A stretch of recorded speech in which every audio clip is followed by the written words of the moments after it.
Alright, here we go. Daughters of Satan.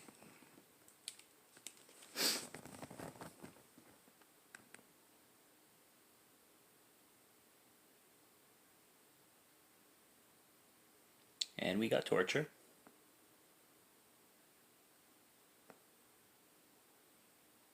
And we got tits. It's gonna be that kind of movie, folks.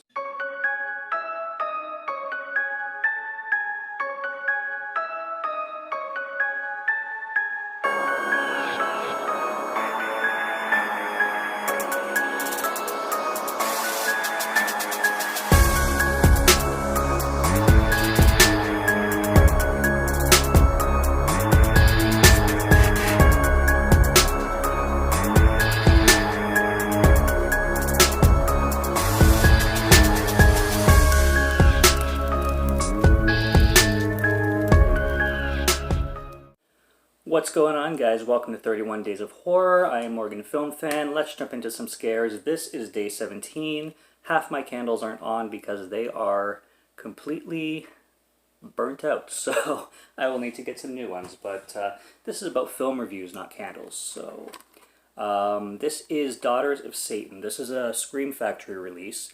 I got this one actually just before it was going out of print because they usually drop the prices on those and put them readily available. So I picked this one up while I still could. I checked out the trailer, seemed really cool, and decided to check it out.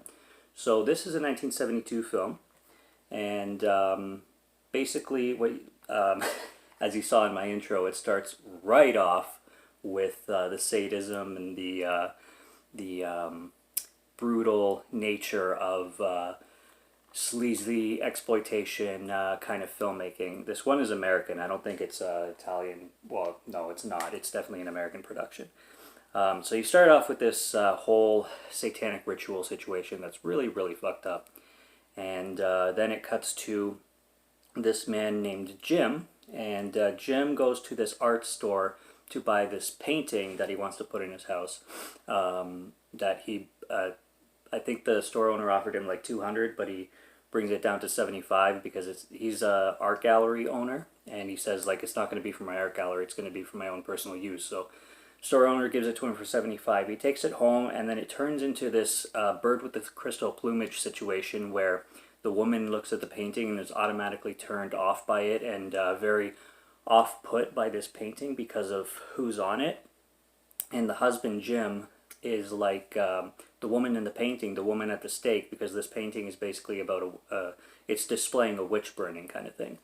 And his wife, or girlfriend, I believe it's his wife though, Christina, Christina is totally off-put by this this painting, and it just makes her completely uncomfortable, just like in Crystal Plumage with that painting with the girl in the snow and whatnot. For anybody who's seen Bird with the Crystal Plumage, pretty much plays out that way. So this woman is off-put by this painting, but at the same time obsessed with it. And as the film goes on, you notice in this painting, certain figures in the painting start to disappear just randomly. There's this dog that shows up. His name is Nicodemus, and the dog just shows up randomly at the house and then runs off, and then the dog in the painting just disappears. There's this housekeeper that comes up, this woman named Juana, and she's up for hire. She's about to start, and then this woman, Christina, just has this random change of mind, and she's like, oh, I'm sorry, like, we don't need a housekeeper anymore. I changed my mind. I made a mistake and whatnot. And Juana's just like, oh, well, you don't have any choice.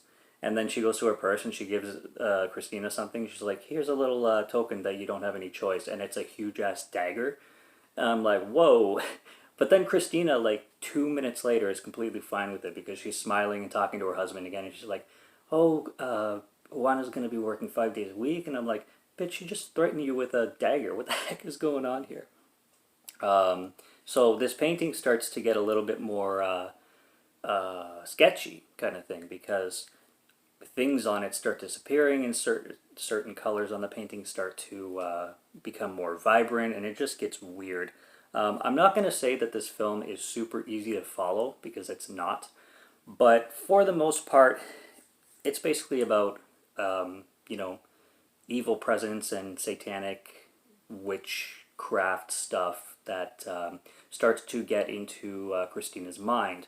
There's a part where she kind of fumigates her husband as into this, like, I don't even know what, but Juana gives her a potion. Juana is obviously a witch, like, let's be real.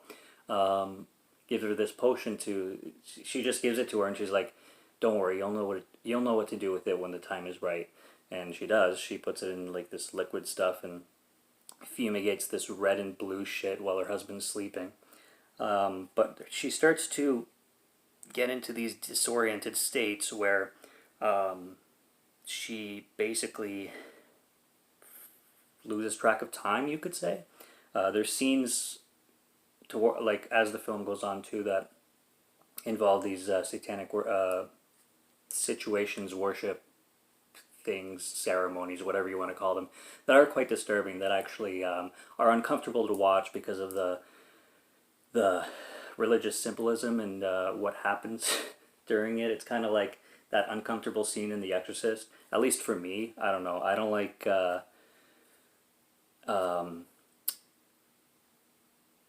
cringy things done with religious objects and stuff like that, if you know what I mean. There's certain things that happen in this film that kind of border that kind of stuff that really makes me uncomfortable. Being raised as a religious person just makes me cringe, kind of thing. But it doesn't offend me or anything. It doesn't. It doesn't like, oh, I'm so offended, I won't watch this blasphemy. I'm not like that. But it's just, it gives me that. Ugh. I don't like to see that. I feel dirty. You know what I mean? But yeah. So the film goes on that way. Jim, the husband, he's seeing a therapist too, and this therapist is actually kind of funny because he believes in hexes, and he starts to research this painting and believes that whenever the figures disappear, it means the presence of those figures in that painting is kind of, the evil of it is coming into the world. The dog Nicodemus is a total representation of evil as well, including a direct connection with the devil himself. And then Juana is kind of involved with this whole ideal as well. There's another character named Kitty who's a little bit batshit. She's also ends up being a witch. And all these people are influencing Christina for the wrong reasons. And then that's how the film progresses, really. The third act goes a little bonkers. With the therapist is studying this painting, and I just found it funny because he's, how can you say, he's so grounded that it's kind of weird seeing him, like, be understanding of this kind of supernatural hocus pocus stuff. This film also takes place completely in Manila, Philippines. So the setting is all in the Philippines, which is really cool. There's one scene in particular that I found hilarious. I'm just going to say, there's a chase scene, and Jim is chasing this guy. So there's oncoming truck, and the Jim jumps on the hood of the truck as it's driving, right on the hood of the truck to get to the backside of the truck, the pickup end, and he jumps in front of the truck, and the truck just keeps on going. Like, the driver just does not react. This guy is jumping on the hood, climbing to the roof towards the back of the truck, and the driver is just like does not stop, does not slam on the brakes, does not say, "What are you doing?" Nothing. Just keeps on driving. I was like, I have to rewind that because that is absolutely hilarious. I laughed my ass off on that scene. This film is drenched in 1970s. It's 1972, but it really feels like a 70s film with the aesthetics and the colors and the music and the acting. Actually, the Jim, the guy who plays Jim, Tom Selleck, did a phenomenal job. I really liked his performance in this film.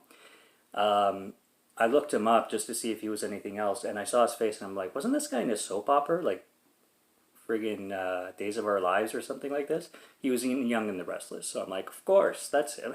Because I recognized him immediately. He's like, this guy was in a soap opera for sure. Growing up in the 90s and friggin' reruns of soap operas all over television all day long, pretty much. But yeah, so that's all. That's what I'm gonna leave Daughters of Satan at. basically covered the gist of it. It's a violent film that has a lot of scenery chewing moments in it. Really good performances. Kitty, this woman right here, is absolutely batshit. So anybody who's seen the film knows exactly what I'm talking about. And it's definitely one to check out. I don't know where I would come at a rating. I'd probably maybe say 68 out of 100. Why out of 100? Because I hate decimals. Also, last night's review, Werewolf in a Girl's Dormitory, that one definitely comes in at a 92 out of 100. Why out of 100? Because I hate decimals. I really love that Werewolf in a Girl's Dormitory film. But Daughters of Satan, I really liked as well. This has been a phenomenal 31 Days of Horror. I have not got this. I've got one stinker, which is my first review, The Gallows. The Gallows sucked pretty much. But every other film after that has been absolutely fantastic. Like, this has been a good bunch of films, and I've had a blast watching them, so hopefully it keeps that way and I didn't just jinx myself and I'm going to get a bunch of shit coming up, but we'll see what happens. So that's Daughters of Satan, 1972, from Scream Factory. So go find it if it's still available, or go see if you could stream it somewhere if you can. But until then, subscribe to Morgan Film Fan if you'd like to listen to my voice, or if you like my film reviews. I'll be back with more soon. Until then, have a great night and cheers.